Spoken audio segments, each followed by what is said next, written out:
Em nome do Patris et Filii et Spiritus Sancti. Amém. Ave Maria, graça plena, Dominus tecum, benedicta tu in mulieribus et benedictus fructus ventris tui, Iesus. Santa Maria, Mater Dei, ora pro nobis peccatoribus, nunc et in hora mortis nostre. Amém. Em nome do Patris et Filii et Spiritus Sancti. Amém. Meus caros, Deus abençoe a todos. Sejam bem-vindos a esta aula. Falaremos sobre que se aproxima a festa de Cristo Rei.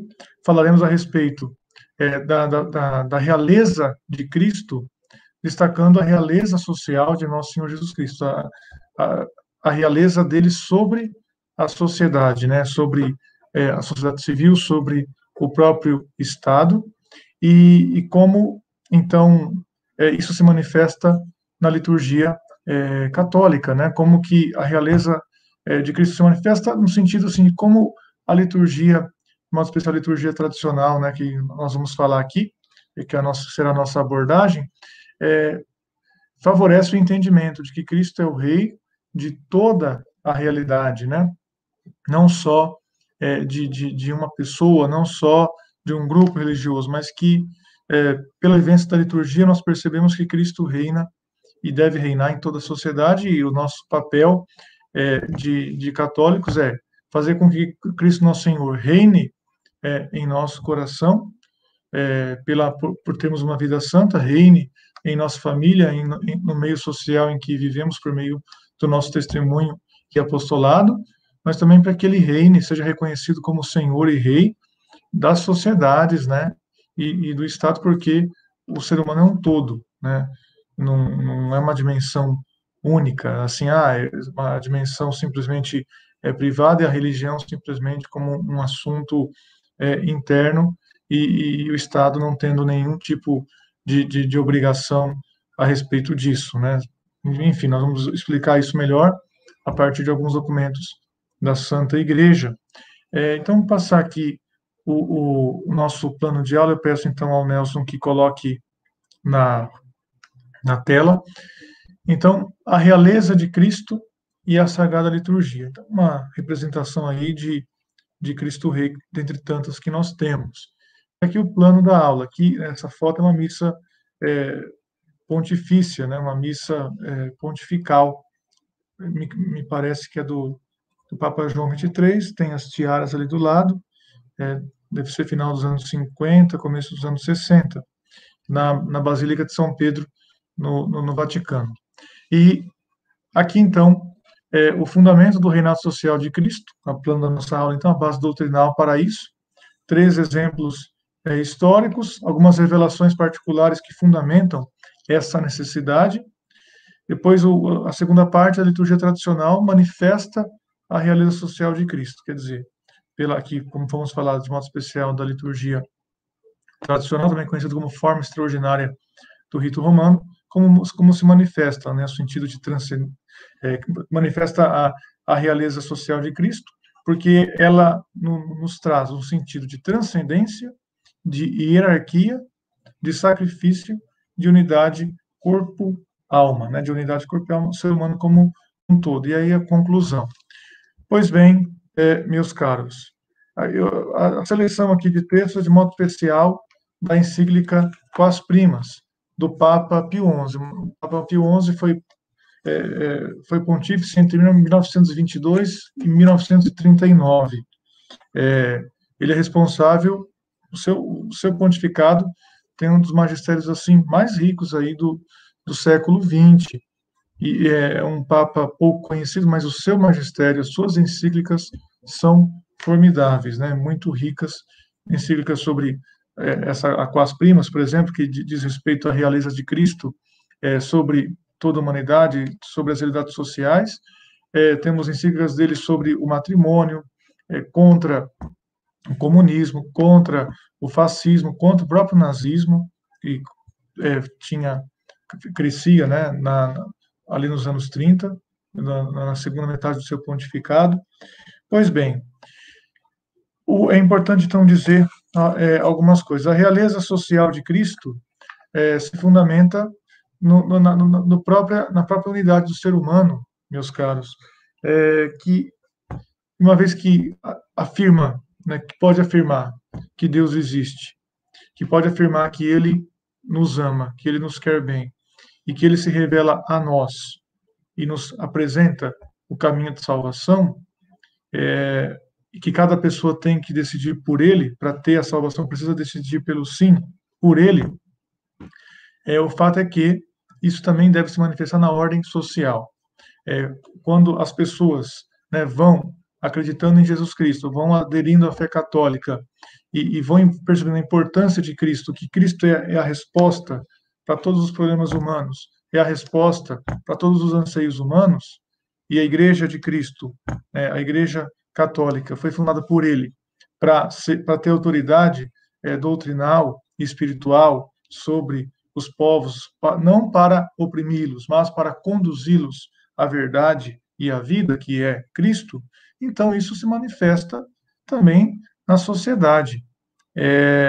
Essa ideia do Estado neutro, do Estado laico, não, as pessoas são religiosas, mas o Estado não deve favorecer nada. Em primeiro lugar, que Estado laico, no sentido de Estado neutro, é uma realidade que não existe. Não existe vazio na formação doutrinal, moral e ideológica do ser humano. Se não há um reconhecimento propriamente do valor da religião católica, por exemplo, ou da religião de modo geral, outras coisas entram no lugar da religião. Por exemplo, o que se ensina muitas vezes nas escolas, não só no Brasil, mas fora do Brasil, nas universidades, na prática, um ateísmo, um materialismo que leva as pessoas a considerarem somente este mundo, que na prática é um ateísmo, o que é um código acaba sendo na prática também um código de comportamentos que leva em conta apenas esse mundo, apenas o horizonte desta vida mortal como um absoluto. Quando na escola, né, se fala, por exemplo, que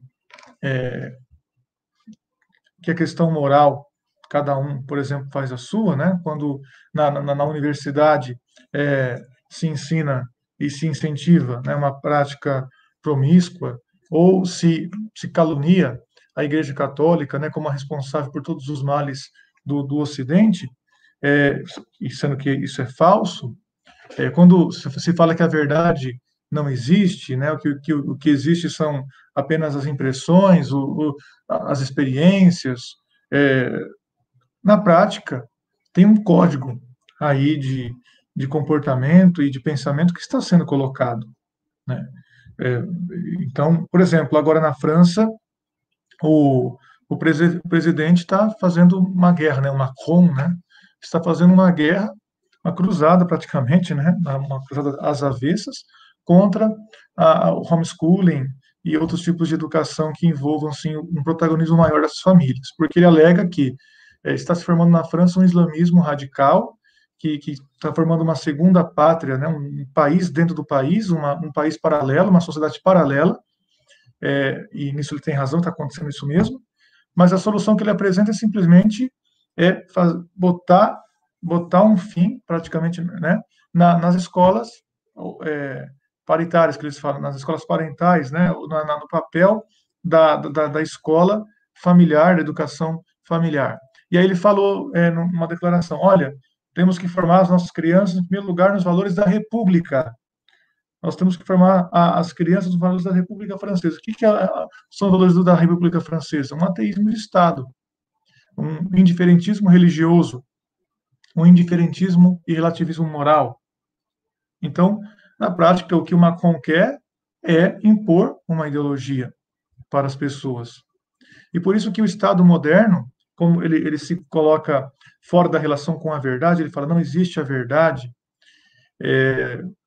ele na prática é maquiavélico. Em que sentido maquiavélico? Que impõe os seus desejos simplesmente porque tem o poder.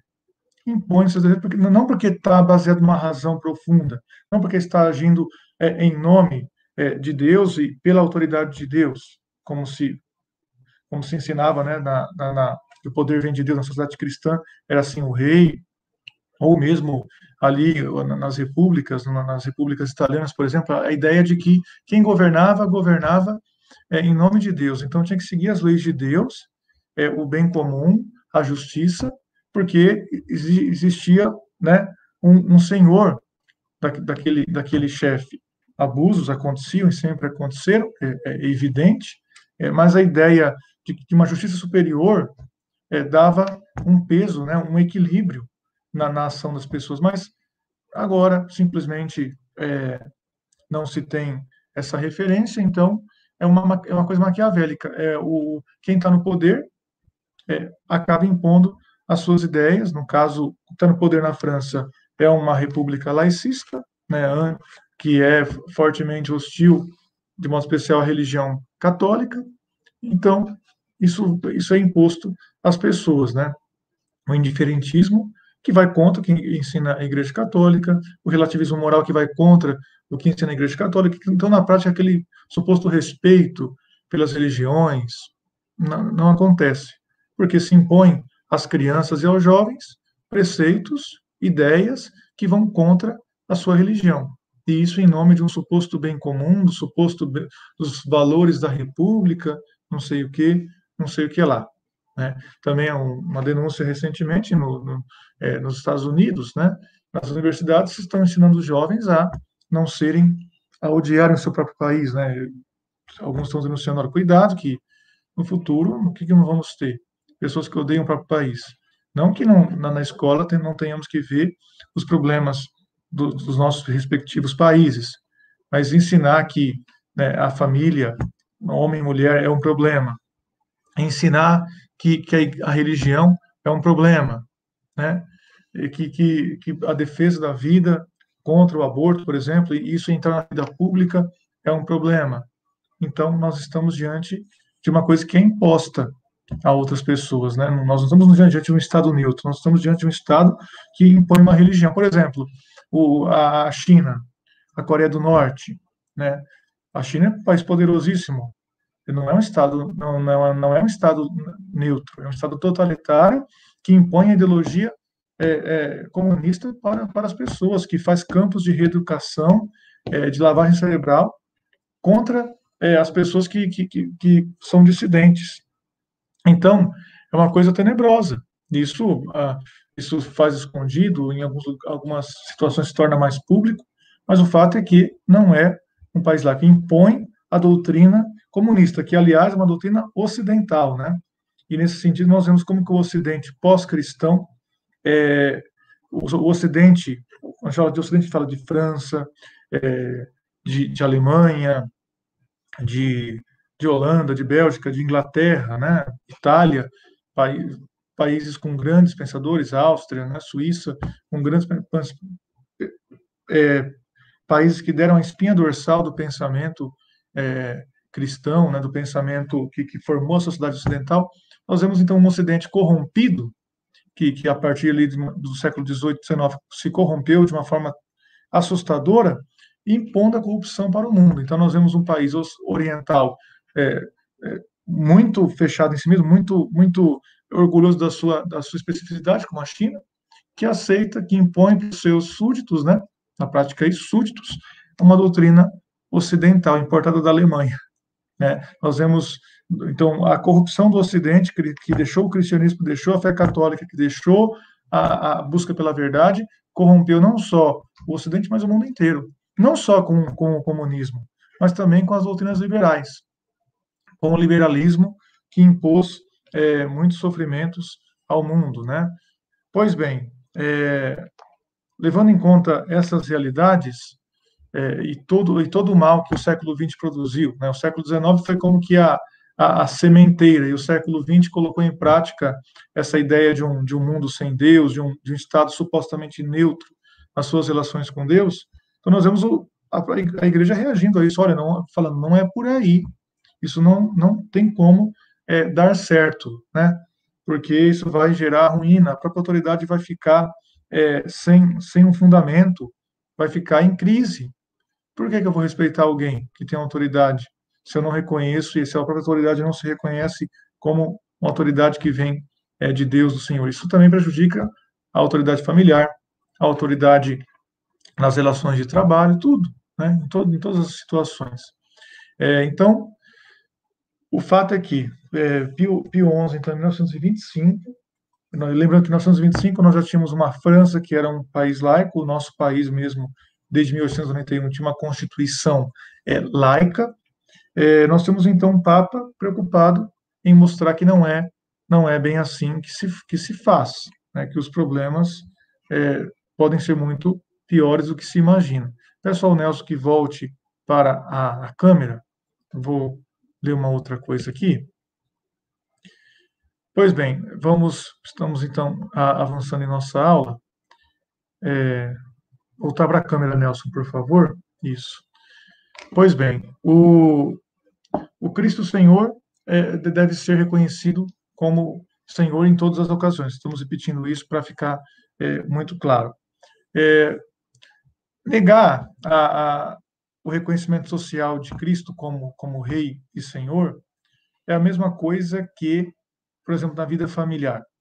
Vamos supor, eu vi isso numa pregação de um padre, me chamou a atenção um exemplo, me parece muito conveniente esse exemplo. Imagine, então, uma família, tendo lá os filhos e os pais, né? Pai e mãe e os filhos. E os filhos, então, decidem que os filhos, em conjunto, não podem se dirigir ao pai. Quando eles estão juntos, eles não podem se dirigir aos pais. Eles não podem lhe reconhecer autoridade. Eles só podem se dirigir aos pais pessoalmente. Então, cada um vai lá e conversa com o pai, conversa com a mãe, no quarto, incômodo, sozinho. Mas quando o pai e a mãe estiverem juntos, e eles, assim, os filhos juntos, não se reconhece a autoridade deles, porque cada um tem a liberdade de reconhecer se é o pai, se realmente aquilo lá é o pai e a mãe deles mesmo, se acha que não é, se quer servir a outros pais, se quer respeitar, obedecer a outros pais. Então, cada filho pode individualmente ir atrás dos pais e ouvi-lo e conversar com ele, mas quando estão juntos, fingir que não existe. Aí vão perceber que as coisas não vão bem. Começa a triunfar a lei do mais forte. O mais inteligente começa a armar para o mais limitado um pouco. Ou o mais forte fisicamente vai começar a bater nos mais fracos fisicamente. O mais velho vai se sentir no direito de dominar sobre os outros. Eles vão se perguntar por que as coisas vão mal. Por que as coisas vão mal? Então, o fato é que nenhuma sociedade, né, produziu tantos males contra a vida humana como a sociedade pós-cristã, sociedade laica, né, que triunfou no pós-Revolução Francesa, que se desenvolveu no século XIX, que chegou assim, a sua maturidade no século XX. E todo tipo de laicismo, o laicismo à esquerda, o laicismo à direita, o laicismo de centro, que seja. O fato é que nós vivemos em sociedades em que a família está sendo destruída, porque o próprio Estado incentiva e reconhece como uma coisa normal e absolutamente aceitável o divórcio. Então, as próprias leis favorecem as pessoas a não considerarem o casamento uma coisa séria e definitiva. Né? Nós temos todo tipo de proibição para a manifestação religiosa pública, até um crucifixo na parede gera um problema, e nós vivemos num mundo que é resultado, né, que produziu totalitarismos, que produziu milhões de mortos em câmaras de gás, em guerras das mais inúteis possível, que envolveram toda a população, para pensar nas duas guerras mundiais, também nos males da Guerra Fria, as ameaças que nós vemos hoje, né, de guerra, pode chegar fala de guerra comercial, fala de Guerra Fria 2.0 entre China e Estados Unidos, mas que pode, né, ninguém razoável pode falar assim, vai acontecer, mas também ninguém pode falar, isso é impossível acontecer, não vai acontecer nenhum tipo de guerra militar mesmo entre Estados Unidos e China, ou países que estão ali relacionados com eles. É difícil, né? E o mundo vive uma tensão. Então, o resultado é de um mundo que, né, pensar nos abortos, quantos milhões de vidas se perderam em abortos reconhecidos como um valor para a sociedade, como um ganho para a sociedade, né? Nunca me esqueci, nunca vou me esquecer da maldade, né, de ver, por exemplo, as páginas, uma vez a revista Veja, falando da situação do aborto no mundo, e colocando a situação assim, os países, um mapa mundi, os países com aborto livre, colocava em azul. Os países com aborto totalmente proibido, colocava em vermelho. Os países com algum tipo de permissão ao aborto, colocava em laranjado. Quer dizer, para eles, o ideal de mundo era o país em azul, com uma liberdade quase total para o aborto.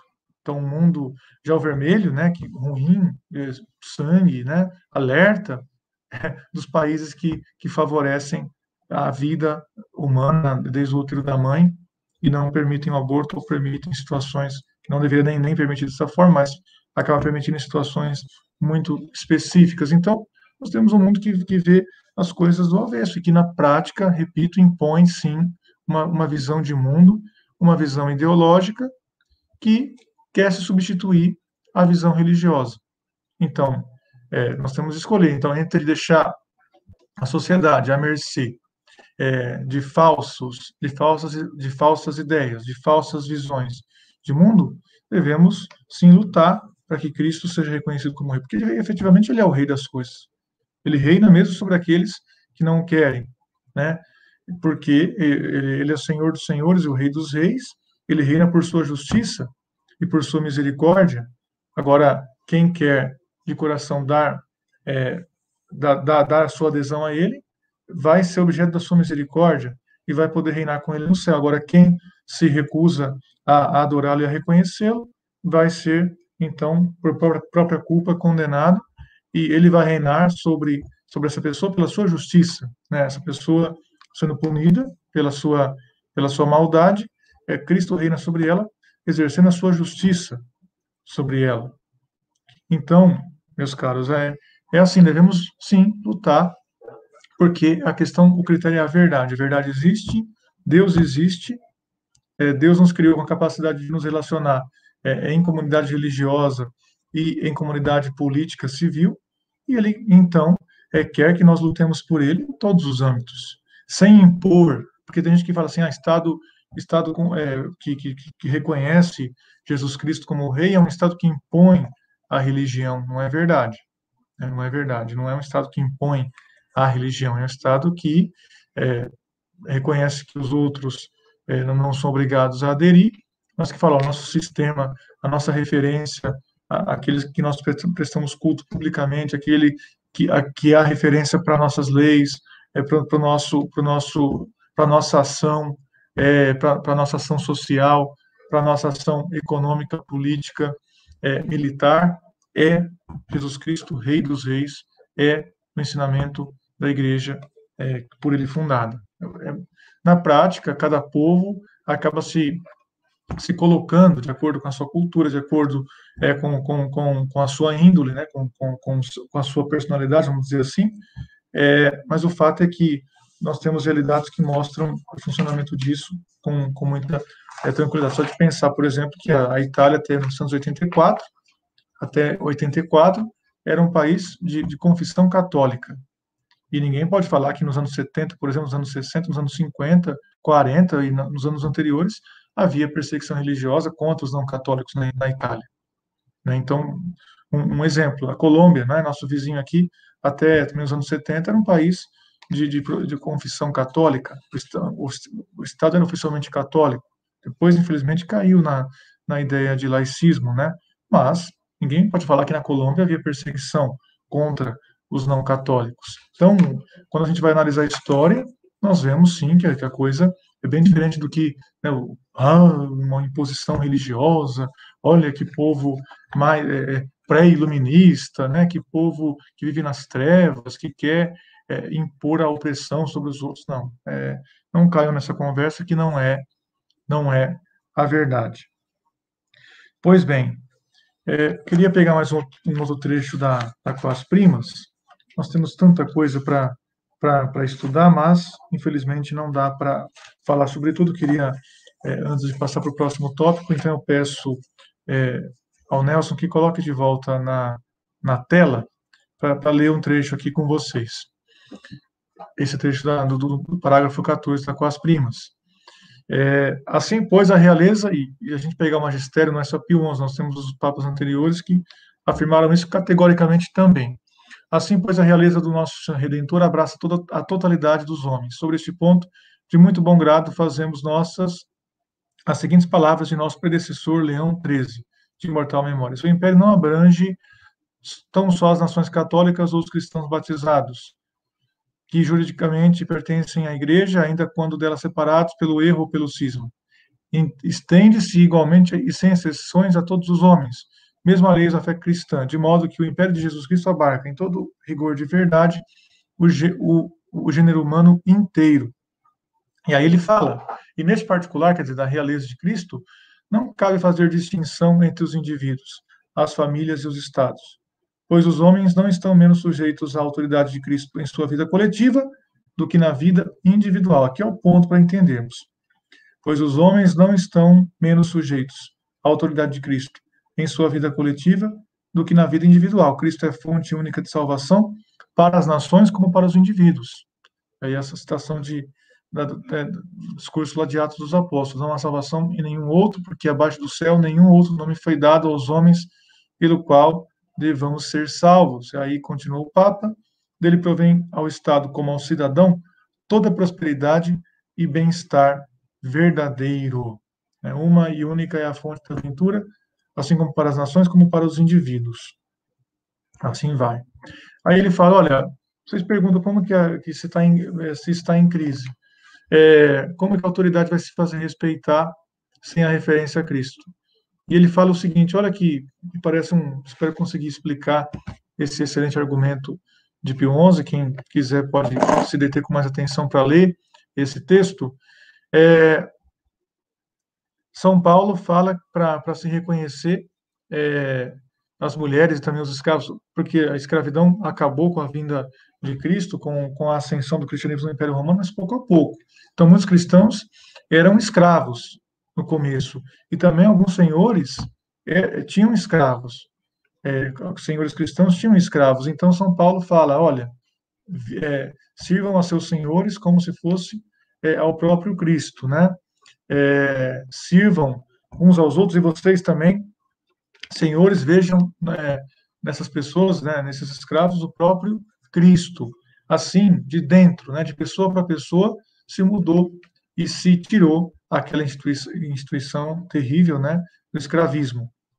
E aí, então, São Paulo continuava, a recomendação dele é o seguinte, de obedecerem não servilmente como a homens, mas tão somente em espírito de fé, como a representante de Cristo, porque ele fala, é indigno de uma alma resgatada por Cristo obedecer com servilismo a um homem, né?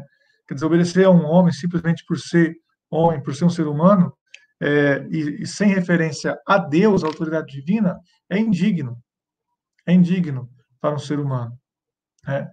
Então, ele fala, se os príncipes e governos legitimamente constituídos tivessem a persuasão de que regem menos no próprio nome do que em nome e lugar do rei divino, é manifesto que usariam do seu poder com toda prudência, com toda a sabedoria possível, né?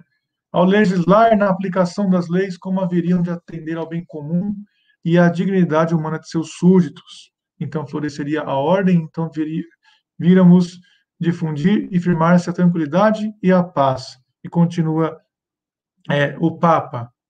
Embora o cidadão reconhecesse nos príncipes e chefes de governo homens iguais a si pela natureza, afinal a igualdade fundamental do ser humano pela natureza humana, ou mesmo por algum respeito, indignos ou repreensíveis, não deixaria por isto de lhes obedecer, por reconhecer neles a imagem e a autoridade de Cristo, Deus e homem. Então, um Estado, uma sociedade que reconhece a autoridade divina, consegue servir melhor, consegue exercer melhor a autoridade humana, porque as coisas fazem mais sentido. A obediência ganha um novo significado, né? Então ele fala, como as nações se separaram de Cristo, então veio os frutos da apostasia, são germes de ódio esparsos por toda parte, invejas e rivalidades entre as nações, que alimentam discórdias internacionais e dificultam ainda agora a restauração da paz, falando ambições desenfreadas, que se encobrem com a máscara do interesse público e do amor da pátria. Lembrando que Pio XI escrevia isso entre as duas guerras. Ele fazia menos de 10 anos que a Primeira Guerra tinha acabado, e ele ia morrer às portas da Segunda Guerra, que foi pior em número de vítimas, foi pior do que a guerra que tinha acabado. Então, a discórdia, né, o espírito de vingança, o espírito de ódio, não foi por causa da religião que isso aconteceu, né, em plena Europa do século XX. Foi por causa da não religião, da idolatria, da ideologia, da idolatria do Estado, da idolatria da raça, coisas, conceitos completamente alheios à religião, da própria endeusamento do Estado. O Estado se colocou como Deus. O Estado não quer servir ao Deus verdadeiro, reconheceu o Deus verdadeiro, o Cristo Rei, e ele se colocou como Senhor de tudo, Senhor, dono das almas e dos corpos. Pensar no fascismo, pensar no nazismo, pensar no Estado comunista, é pensar no Estado que é endeusado, e o líder supremo do Estado é colocado no lugar de Deus, num verdadeiro culto maluco, né, e idolátrico, né? A gente vê até hoje, né, o culto que os comunistas prestam, né, a seus líderes, como se fossem Deus. Nós vemos hoje na China é, o ditador da China impondo que nas igrejas se tirem as imagens sagradas de Nosso Senhor Jesus Cristo, nas igrejas que eles oficialmente autorizam, que se coloque o quadro, a figura do próprio ditador da China, para ser venerado lá como ele quer se colocar como Mao Tse Tung, né, que se tem uma reverência especial pela pessoa dele. Uma loucura, né? E depois isso acontece na sociedade, acontece na parte também familiar. Fruto dessa apostasia, a perturbação da paz doméstica, pelo esquecimento e desleixo das obrigações familiares, o enfraquecimento da união e estabilidade no seio das famílias e, por fim, o abalo na sociedade toda que ameaça ruir. Alguém poderia dizer, mas o divórcio é uma coisa é, importante, né? Tem gente que não consegue viver mais um com o outro. É uma coisa quando tem um motivo sério para a separação. E a própria legislação canônica da Igreja Católica prevê que haja, em algumas situações, e a própria autoridade episcopal, o próprio bispo decrete isso, a separação dos corpos, quer dizer, a separação física de homem e mulher, em vista de resolver esse problema primeiro, para depois voltar ou não à união de corpos. Então, o fato de haver separação em algumas situações é reconhecido pela Igreja, mas não um novo matrimônio, não o divórcio que sela, que vai uma porta aberta para uma outra união, como se aquela anterior, porque teve problemas, quer dizer que não teve valor nenhum. Não é bem diferente a atitude, não é uma atitude que assim, em qualquer circunstância tem que ficar junto, mesmo que esteja batendo, mesmo que esteja arruinando a família, não é bem assim. Mas também não é qualquer coisinha, como acontece hoje, porque o ambiente social e cultural e as próprias leis favorecem um entendimento de que o matrimônio é uma coisa banal, que pode ser feito e desfeito, e que então o laço que une homem e mulher pode ser desfeito a qualquer momento, e que os filhos não é então importante, fundamental para os filhos ter pai e mãe junto, e que pai e mãe se preocupem em conservar a família. Então, vejam só que tudo vai favorecendo a dissolução, quer dizer, a destruição do tecido social. Pois bem, aqui também uma citação da VM Internos, do Papa São Pio X, ali na sua encíclica VM Internos, quando ele fala dos problemas na França, que levaram em 1906 à laicização completa, separação completa entre igreja e Estado na França. E ele fala aqui, então, dos problemas. Primeiro, assim, foi se mexer no matrimônio, começou a dar algum tipo de aceitação a algum tipo de divórcio, depois laicização de escolas e hospitais, depois obrigou os clérigos seminaristas ao serviço militar, depois tirou as preces públicas no início de cada sessão parlamentar e nos tribunais, tirou os sinagismos tradicionais na Sexta-feira Santa, tirou o juramento judiciário qualquer caráter religioso, Enfim, tudo isso desembocou na separação completa entre igreja e Estado, conforme acontece em praticamente todo o mundo, né? Para não falar em todo o mundo de fato, né? Infelizmente. Então, assim, voltando ao nosso tema aqui, antes de passar para outra parte, a base doutrinal, que é essa que nós passamos, tentamos passar ao menos, os exemplos históricos que eu gostaria de dar, apenas mencionar, para que vocês possam pesquisar, caso queiram, o fato do Império Romano, lá no ano 380, ter reconhecido o catolicismo como religião oficial do Estado, e nós não vemos nenhum doutor da igreja, nenhum padre da igreja, e eram muitos que viviam naquela época, né? Pensar em Santo Agostinho, por exemplo, Santo Ambrósio e outros, nenhum deles foi contra essa decisão do imperador Teodósio de colocar a religião católica como religião oficial do Império. Então, nós não vemos ninguém criticando Teodósio por causa disso. Então, nós vemos que o entendimento de que Cristo deveria ser reconhecido como rei, mesmo pelas leis civis, era um entendimento óbvio para eles, né? Então, é um ponto aí importante. Pensar, por exemplo, o outro exemplo histórico, São Luís, rei da França. São Luís não seria São Luís e nem a França seria a França, se na época dele a França fosse um regime laico, um país laico, um Estado laico. Imaginar São Luís indiferente à questão religiosa, imaginar São Luís indiferente à questão da verdade ou da mentira, da verdade, da heresia, imaginar um São Luís tentando converter os muçulmanos, né? Se ele fosse um soberano de um Estado laico, então não faz sentido. Simplesmente São Luís é grande e a França reconhece isso, mesmo a França laica de hoje em dia, a França que despreza suas origens católicas, reconhece São Luís como grande, mas não quer reconhecer o que fez São Luís grande, que foi, inclusive na parte política, social, né, que ele da administração dele, não só da parte religiosa, da parte nos seus deveres de ofício de rei, de administrador, ele foi grande, ele moldou a história da França, mas ele não seria, as coisas não seriam assim se a França fosse um, um país laico na época de São Luís.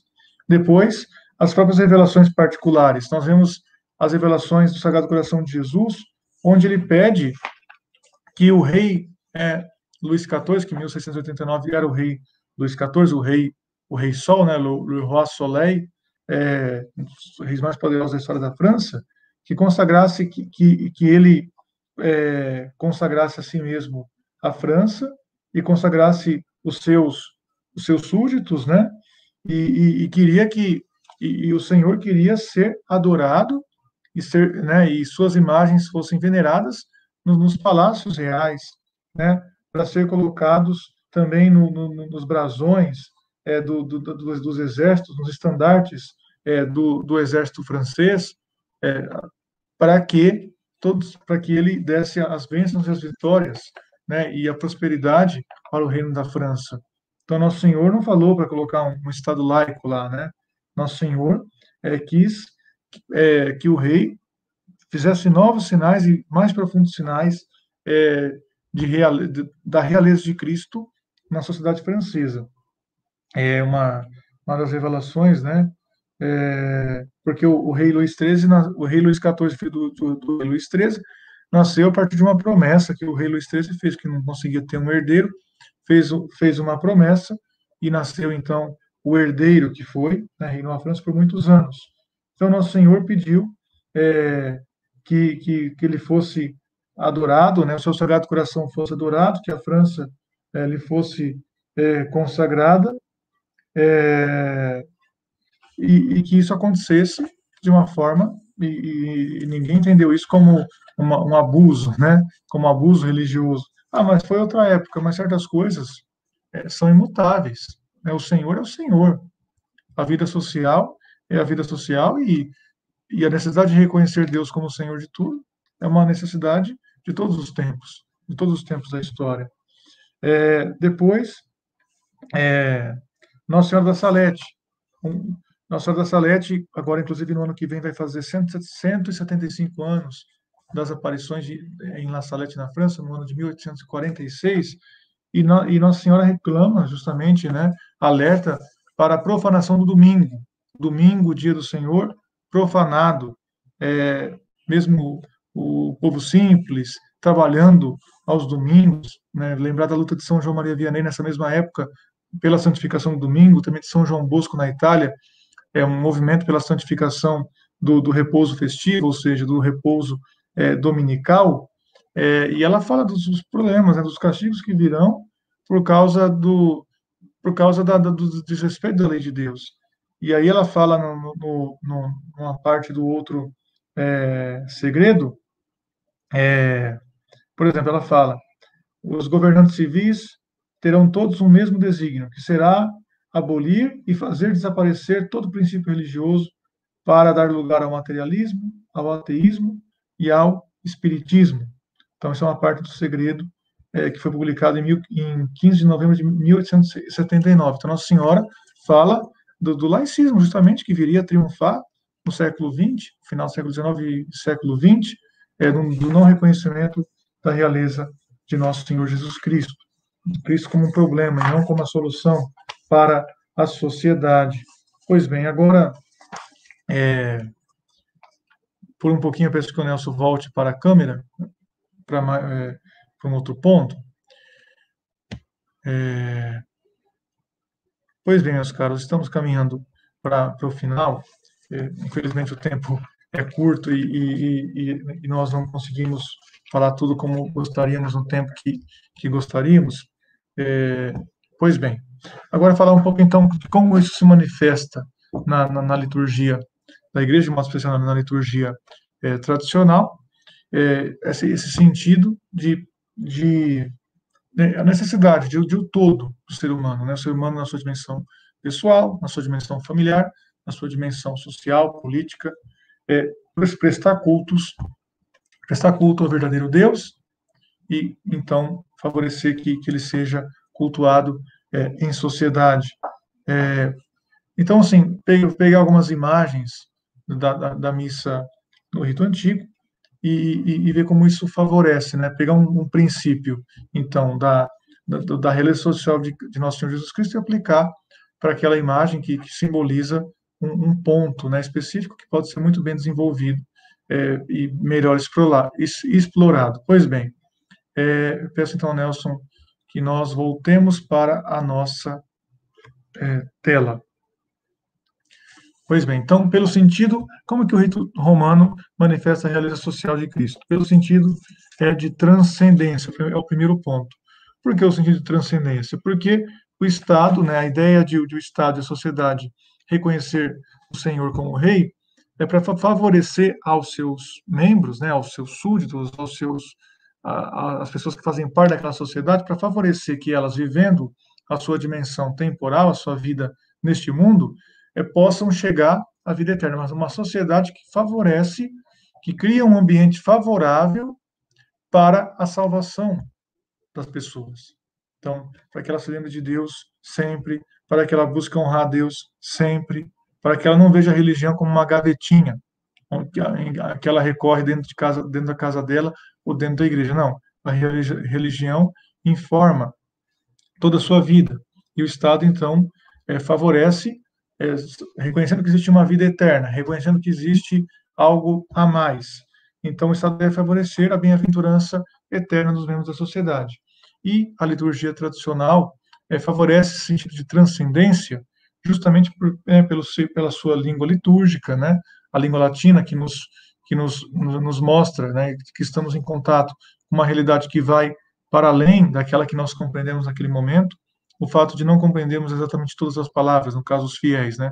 Não compreender exatamente todas as palavras que são pronunciadas e pelo fato de algumas fórmulas da missa, né, serem pronunciadas pelo sacerdote em voz baixa, pelos longos silêncios, pelas muitas genuflexões e sinais da cruz que se realiza na liturgia tradicional, isso favorece, então, a ideia de que nós precisamos transcender, de que a liturgia nos coloca em contato com o céu, que nos faz desejar o céu, e depois, né, na vida social, esse mesmo impulso para o céu, para o transcendente, deve ser favorecido. Então, aqui, por exemplo, a liturgia, né, de uma missa numa bela igreja, com os vários ministros, é uma missa solene aqui, então, padre, diácono e subdiácono, os acólitos, as velas e, e toda a complexidade do ritual sagrado, favorece a ideia de que acontece um mistério, que o mistério está em contato conosco, que tem uma espécie de uma porta, né, de uma escada para o céu, que nos coloca ali, naquele momento, uma ligação com o céu e para que nós um dia cheguemos lá de modo definitivo, né? Como a liturgia, como sabemos, é uma antecipação do céu. Então, temos aqui outra foto que mostra bem isso, né? Também de uma missa solene, com diácono e subdiácono, e aqui uma outra foto, no mesmo lugar daquela primeira, o sentido de transcendência, né? Repito, pelos longos silêncios, pela língua litúrgica. A língua litúrgica nos mostra, olha, nós estamos numa realidade diferente. Não é a realidade do dia a dia, é uma realidade que sim, que nos toca no nosso dia a dia, que muda, que informa, que nos faz nos converter no nosso dia a dia, mas que nos coloca para além do nosso dia a dia. Por isso, então, a língua litúrgica é diferente. Por isso que os silêncios, por isso o canto sublime, né?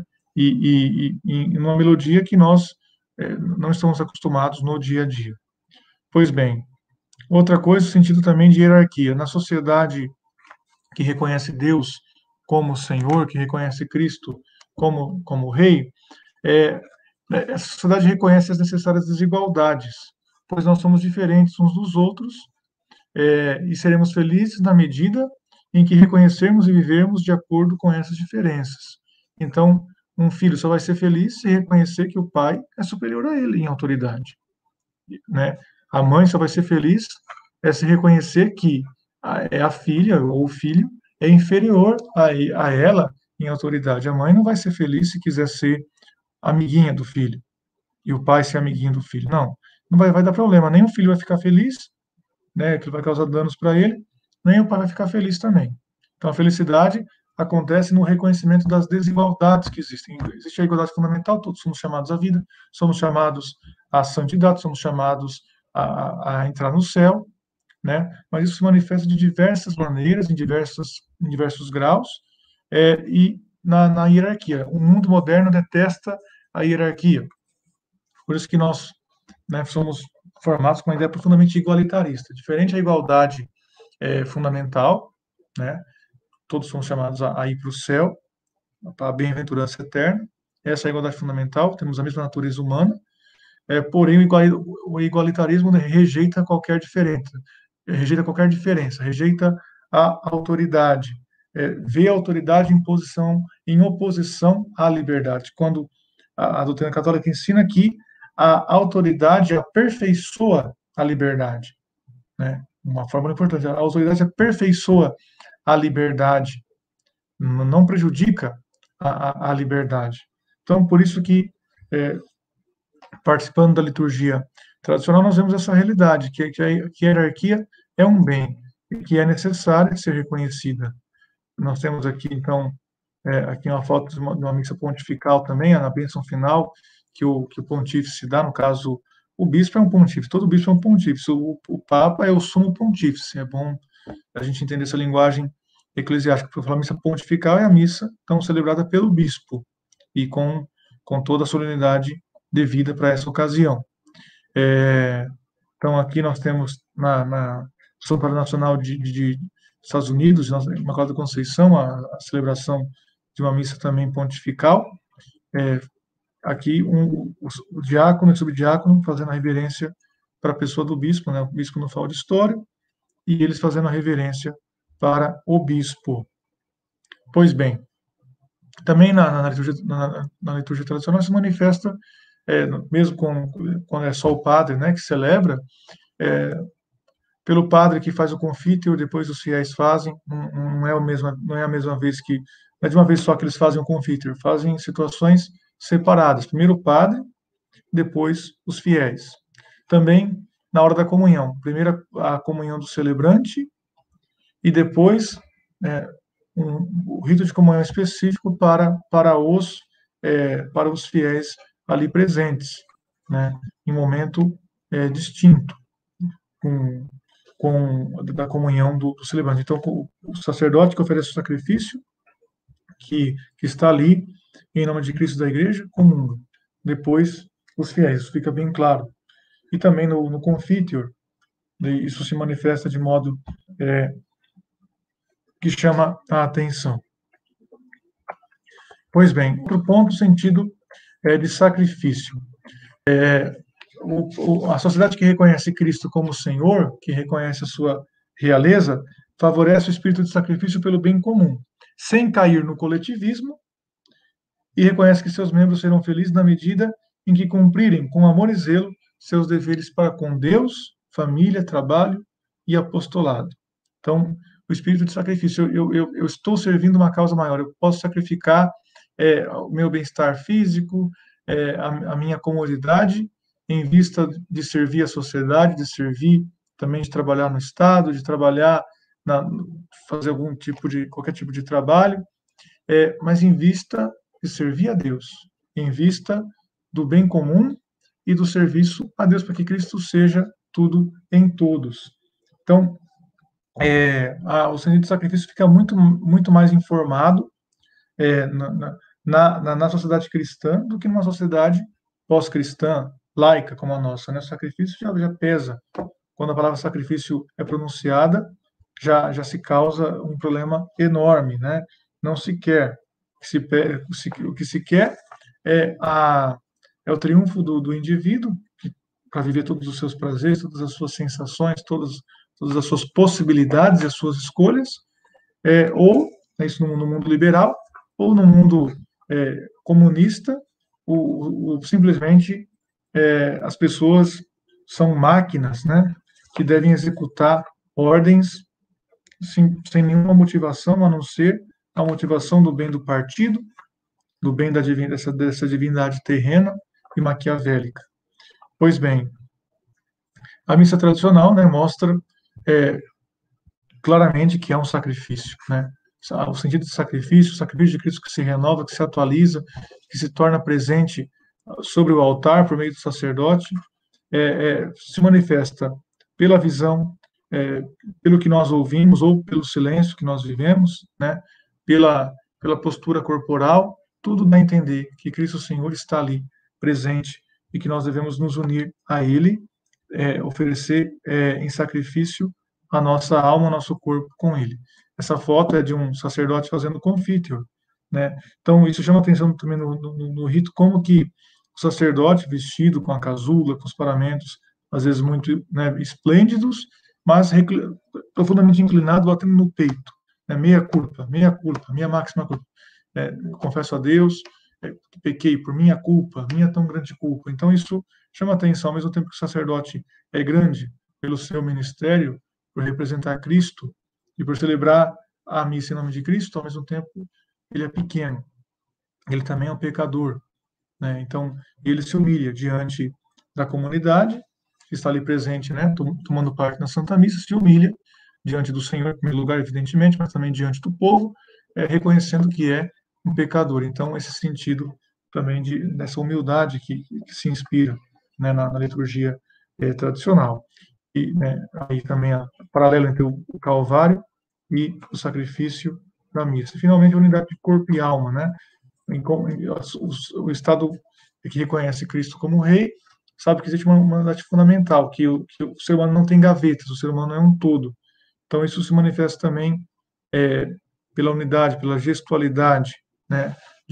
A unidade de corpo e alma no rito. Enquanto o mundo só fala corpo, né? A igreja, a liturgia ensinam, não, corpo e alma.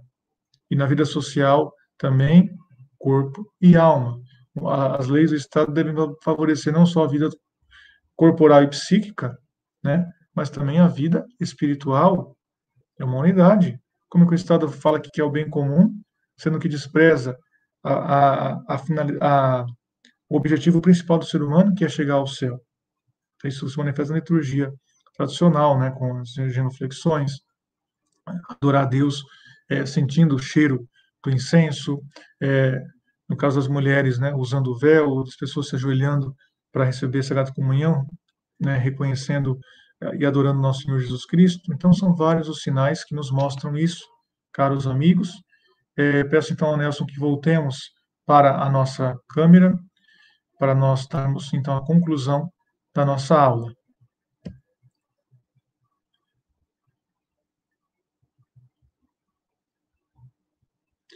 Muito bem, então, não consegui abordar assim com mais detalhes como gostaria, mas espero que tenha sido servido de incentivo para vocês, para descobrirem esse grande tesouro do magistério da Igreja, do ensinamento e da busca da verdade, que deve nos chamar a atenção em todos os ambientes, né?